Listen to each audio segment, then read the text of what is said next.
نبينا محمد وعلى آله وصحبه ومن اقتدى بهديه واستنى بسنته وسار على نهجه إلى يوم الدين. أما بعد، فأعوذ بالله من الشيطان الرجيم من همزه ونفخه ونفثه. بسم الله الرحمن الرحيم. يا أيها الذين آمنوا اتقوا الله حق تقاته ولا تموتن إلا وأنتم مسلمون. يا أيها الناس اتقوا ربكم الذي خلقكم من نفس واحدة وخلق منها زوجها وبث منهما رجالا كثيرا ونساء واتقوا الله الذي تساءلون به والأرحام إن الله كان عليكم رقيبا. يا أيها الذين آمنوا اتقوا الله وقولوا قولا سديدا يصلح لكم أعمالكم ويغفر لكم ذنوبكم ومن يطع الله ورسوله فقد فاز فوزا عظيما.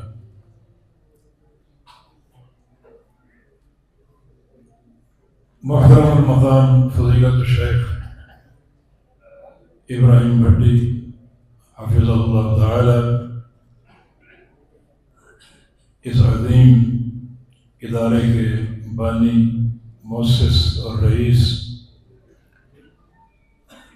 اور جمیل اہل سندھ کراچی کے امیر، اور ہمارے معہد السلف علی تعلیم و تربیہ کے مدیر، اور معزز اساتذہ کرام، اور بہت ہی پیارے طلبہ اور سامعین حضرات، السلام علیکم ورحمۃ اللہ وبرکاتہ۔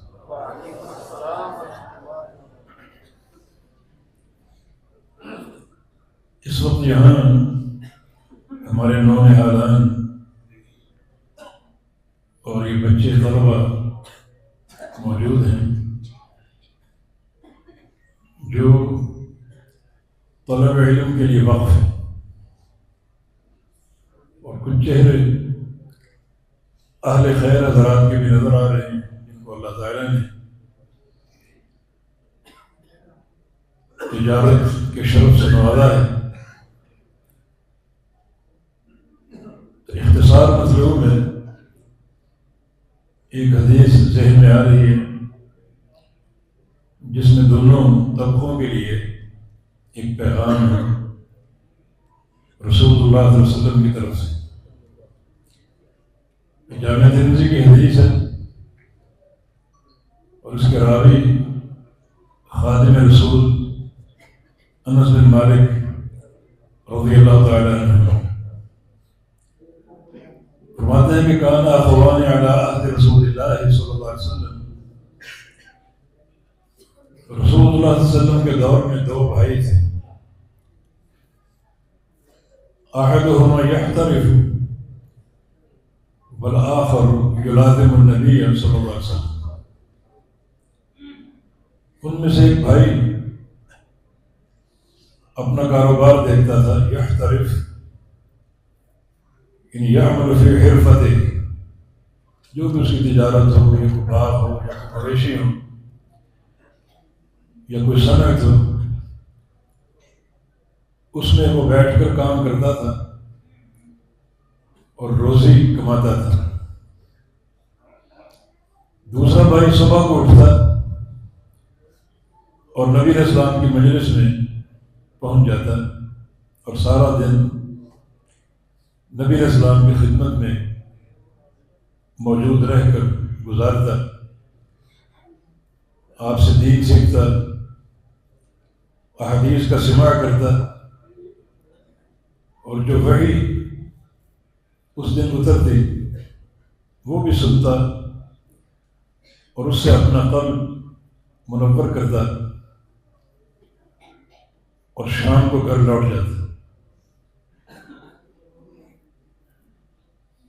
تو اس کاروباری بھائی نے آ کر شکایت کی نبی علیہ السلام سے کہ یہ کام کاج نہیں کرتا، سارا دن فارغ رہتا ہے، کچھ کماتا نہیں ہے، اور میں اس کو کما کر کھلاتا ہوں۔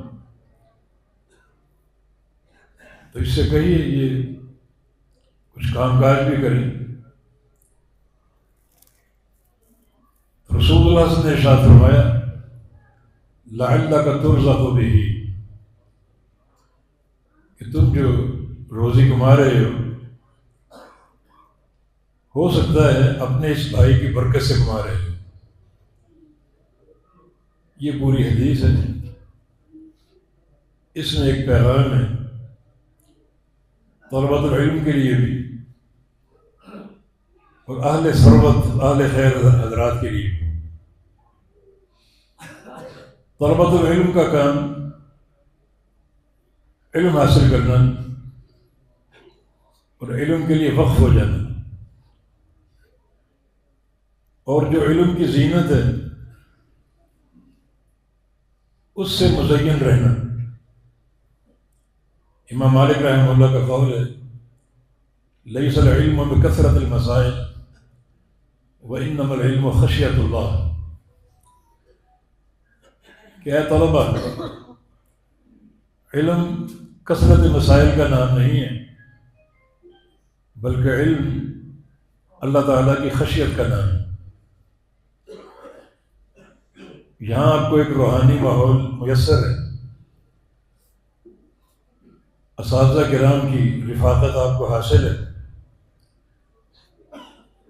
اور تقویٰ سے بھرپور ایک فضا ہے۔ اپنے تقویٰ اور خشیت کو جلا بخشیں جو انتہائی ضروری ہے۔ انما یخشی اللہ من عباد العلماء، یہ خشیت جو ہے اہل علم کا لازمہ ہے۔ خشیت اللہ تعالیٰ سے ہے، اور اللہ کی معرفت اہل علم کو حاصل ہے۔ تو علماء اور طلباء کو خشیت و تقویٰ سے ہمیشہ مالا مال رہنا چاہیے۔ اللہ تعالیٰ نے ایک ہی دل دیا ہے، اس دل کو طلب علم کے لیے اور خشیت کے لیے فارغ کر لے۔ دو دل نہیں ہیں کہ ایک دل میں خشیت آ جائے دوسرے میں گناہ اور معصیت آ جائے۔ وہ طالب علم حقیقی طالب علم نہیں ہے جس کے اندر گناہ کا میلان ہو اور گناہ کی رغبت ہو۔ بڑی محنت اور کوشش کے ساتھ آپ کو تقویٰ سے بھرپور ایک ماحول میسر ہے، اساتذہ کا ساتھ ہے، معلمین کی رفاقت ہے، اس سے بڑھ کر پاکیزہ ماحول ہو ہی نہیں سکتا۔ تو جو حقیقی علم کی شان ہے خشیت سے مالا مال ہونا اور صحیح طالب علم بن کر رہنا۔ اما من جاءک یسعی وہو یخشی، یہ نبینہ طالب علم تھا نبی علیہ السلام کے دور کا، اور قرآن نے اس کی تعریف وہو یخشی سے کی ہے کہ وہ خشیت سے مالا مال تھا، اللہ کے خوف سے مالا مال تھا۔ خشیت میرے عزیز طلبہ عمل کا نام ہے جو انتہائی ضروری ہے۔ امیر المومنین علی بن ابی طالب رضی اللہ عنہ کا قول ہے ہدف العلم بالعمل فإن أجابه استراح فإن لم يجيبه استراح۔ جو بھی طالب علم حاصل کرتا ہے، جو روزانہ ہوتا ہے، قرآن پڑھا، حدیثیں پڑھی، فقہ پڑھی، تو علم دل میں اترتا جا رہا ہے، وہ علم چیخ چیخ کے عمل کو پکارتا ہے کہ میں تیرے اندر آ چکا ہوں، مجھ پر عمل کر لے، مجھے عملی جامہ پہنا دے، میں تیرے اندر آ چکا ہوں۔ اگر وہ طالب علم اس علم کی پکار کا جواب دیتا ہے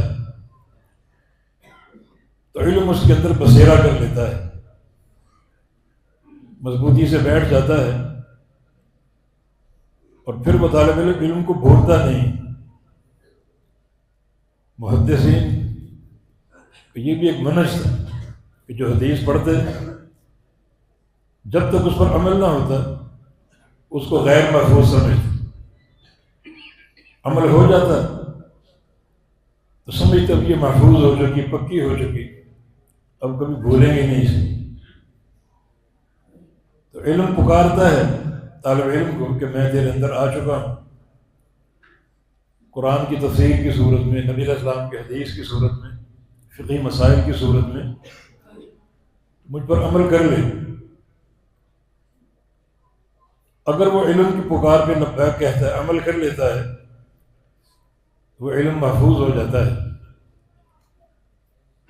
اور اگر وہ علم کی پکار کا جواب نہیں دیتا اور عمل نہیں کرتا تو پھر وہ علم فوراً اس کے دل سے غائب ہو جاتا ہے، تو علم محفوظ نہیں ہوتا۔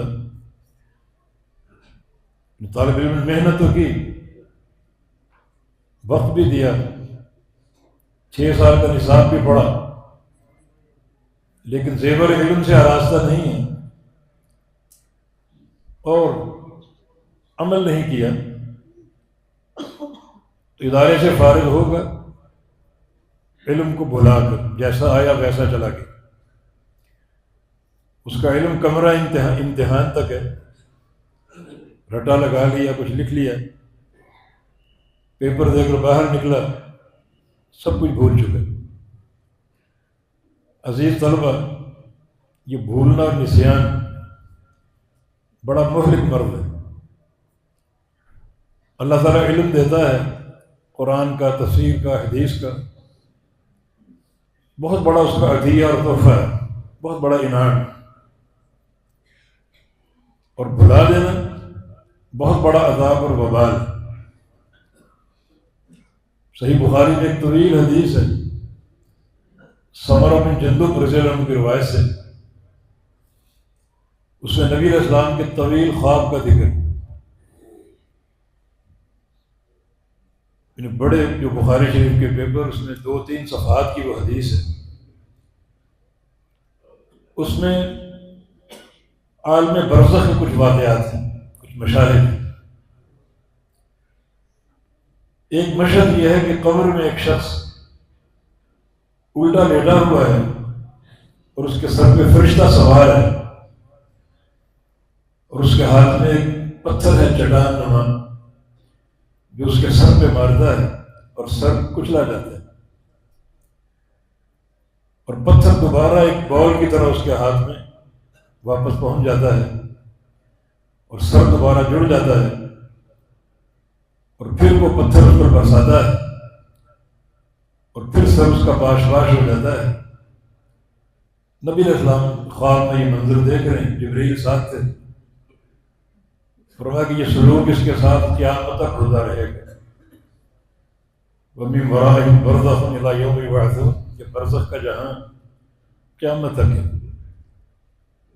نبی علیہ السلام کھڑے ہیں، سبحان اللہ ما ذنبہ، اس کا گناہ کیا ہے؟ تو جبریل نے فرمایا کہ 2 باتیں ہیں، رفض القرآن وکان ینام عن الصلاۃ المکتوبہ، اس کو اللہ نے علم دیا قرآن کا، حدیث کا، یاد کر کے بھول گئے، اس کی توجہ علم سے ہٹ گئی، دنیا کی طرف مبذول ہو گئی، دنیا کے کاروبار یا اپنا ایک جہد تبدیل کر لی۔ وہ جو ایک علم کا لبادہ ہے تقوی اور خشیت والا، وہ اتار پھینکا، علم کی ناقدری کی اور سب کچھ بھول گئے۔ وَكَانَ يَنَامُ عَنِ الصَّلَاةِ الْمَكْتُوبَةِ، ایک گناہ یہ بھی تھا کہ مسجد میں جماعت کھڑی ہے اور یہ گھر میں سو رہا ہوتا یا اپنے کمرے میں سو رہا ہوتا۔ ان 2 گناہوں کی بنا پر اس کو قبر میں پکڑ لیا گیا۔ تو عزیز طلبہ، یہ نہ سمجھے یہ بھول جانا اس سے کیا فرق پڑتا ہے، یہ محنت پر پانی پھر گیا اور اس وعید کا نشانہ بنیں گے۔ یہ قوت حفظ جو ہے یہ تقوی اور خشیت کے ساتھ ہے۔ سینے میں ایک ہی دل ہے، یا اس کو تقویٰ سے بھر لو یا گناہوں کی رغبت سے بھر لو۔ اگر گناہ کی طرف میلان ہوگا تو تقویٰ نہیں ہوگا، اور اگر تقویٰ ہوگا تو معصیت کی طرف میلان نہیں ہوگا۔ دل ایک ہی ہے۔ اور تقویٰ اور خشیت یہ ہماری زینت ہے، یہ لازمی ہمارا اختیار ہے جو علم کی بقا کی ضمانت دیتا ہے۔ تو حقیقی طالب علم بنو۔ جو نبی علیہ السلام کے دور کے دو بھائیوں کا قصہ، ایک طالب علم تھا یلازم النبی صلی اللہ علیہ وسلم، گویا نبی علیہ السلام کا ملازم ہے، صبح ہوتی پہنچ جاتا، دن بھر ساتھ رہتا۔ یہ استاد کی صحبت کی طرف اشارہ ہے۔ شیخ کی صحبت ایک بڑا پاکیزہ ماحول فراہم کرتی ہے، تو دن بھر ساتھ گزارتا، اور جب نبی علیہ السلام عشاء پڑھ کے گھر چلے جاتے تو اپنے گھر آ جاتا، اس کا بھائی اس کا انتظار کر رہا ہوتا، پھر مل کر یہ کھانا کھاتے۔ یہ اس کا دن بھر کا معمول تھا۔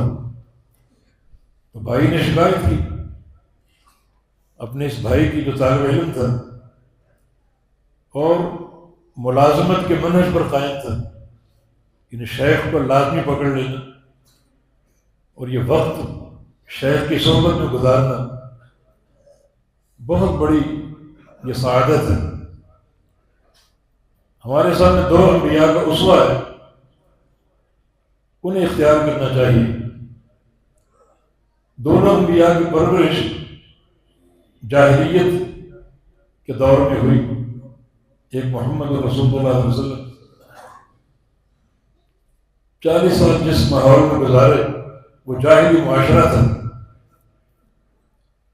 شرک بدعت اور خرافات میں ڈوبا ہوا، اور ہر گناہ تھا، شراب نوشی تھی، چوری اور ڈاکے تھے، زنا تھا، ہر معصیت تھی۔ حتیٰ کہ آپ 40 سال کے ہو گئے اور آپ کے نبی بننے کا وقت آ گیا۔ پھر یہ کیسے ممکن تھا کہ ایک شخص جو جاہلی معاشرے میں بڑا ہے، اس کے سر پہ اچانک نبوت کا تاج سجا دیا جائے؟ صحیح بخاری کے حدیث ہے کہ حبب الیہ الخلاء، اللہ نے آپ کے دل میں ایک بات ڈالی، اور وہ بات تھی خلوت کی محبت۔ کچھ وقت بیٹھو خلوت میں، آپ گھر سے زیادہ راہ لیتے اور ایک مہینہ غار ہرا کی خلوت اختیار کرتے۔ تو یہ تحنث کے الفاظ ہیں، گناہوں سے برات کا اظہار کرنا۔ یہ میرے معاشرے میں کیا ہو رہا ہے؟ شراب نوشی ہو رہی ہے، ڈاکے ڈالے جا رہے ہیں، چوریاں ہو رہی ہیں، زنا ہو رہا ہے، رقص و سجود کی محفلیں ہو رہی ہیں۔ ان کا آپ ذکر کرتے، ان سے برات اور نفرت کا اظہار کرتے، اور اللہ نے آپ کے دل کو پاکیزہ کر دیا، حتیٰ کہ اللہ کا پیغام آ گیا نبوت کا، اور اس سے پہلے آپ کے سینے کو چاک کیا گیا اور آپ کے دل کو نکال کر زمزم کے پانی سے دھویا گیا۔ یہ ہم طلبا کو بتایا جا رہا ہے کہ ایک طالب علم کا دل کیسا ہونا چاہیے۔ وہ دل جو مجلہ مصفہ ہے اور تقویٰ کا آئینہ دار ہے، اسے بھی دھویا جا رہا ہے زمزم کے پانی سے 3 بار ایسا ہوا۔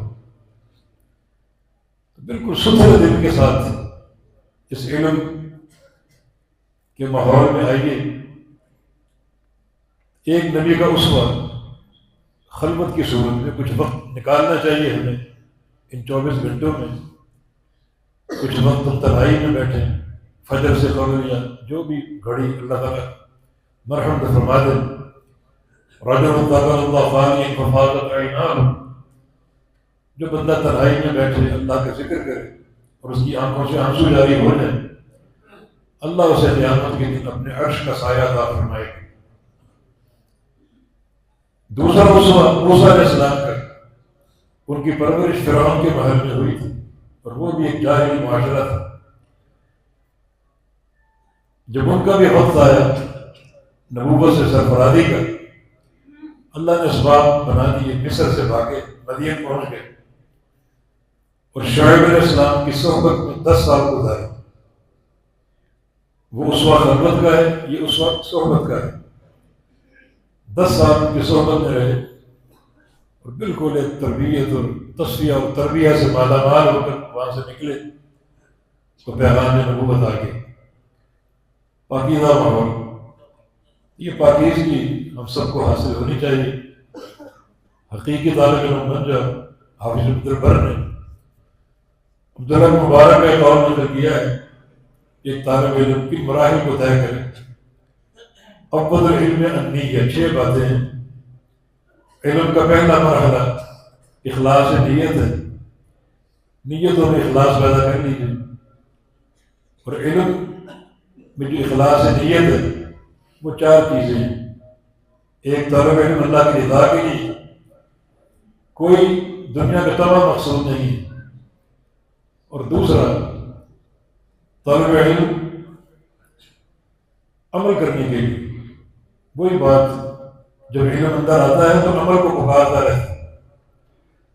عمل کر لو گے تو علم پرسکون ہو کر بیٹھ جائے گا، پھر بھولیں گے نہیں آپ. اور عمل نہیں کرو گے تو علم نکل جائے گا آپ پر حجت قائم کر کے. پھر حجت ایسی ہوگی قیامت کے دن اس کا حساب دینا پڑے گا.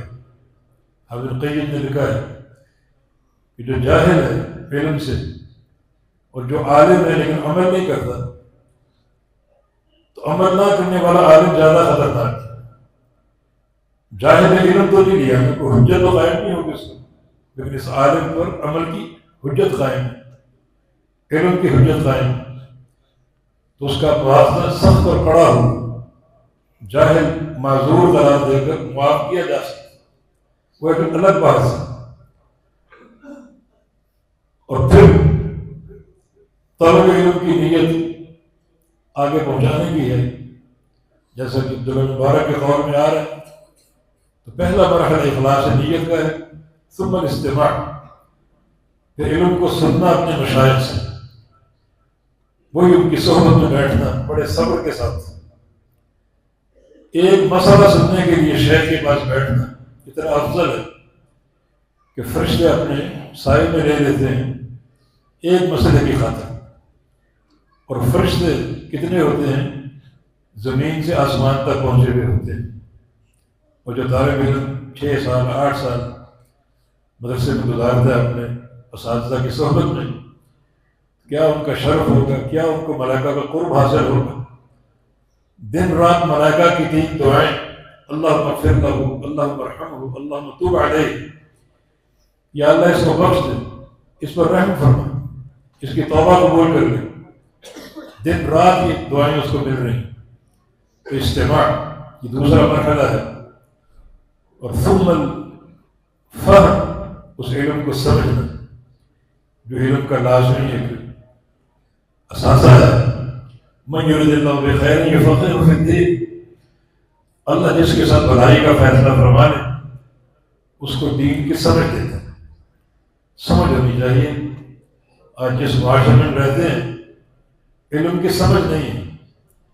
گریبان پڑھا کر لوگ نبی علیہ السلام پر جان قربان کرنے کے لیے تیار ہوتے ہیں، لیکن کہا جائے کہ نبی علیہ السلام کی سنت کے مطابق نماز پڑھ لو، وہ نہیں.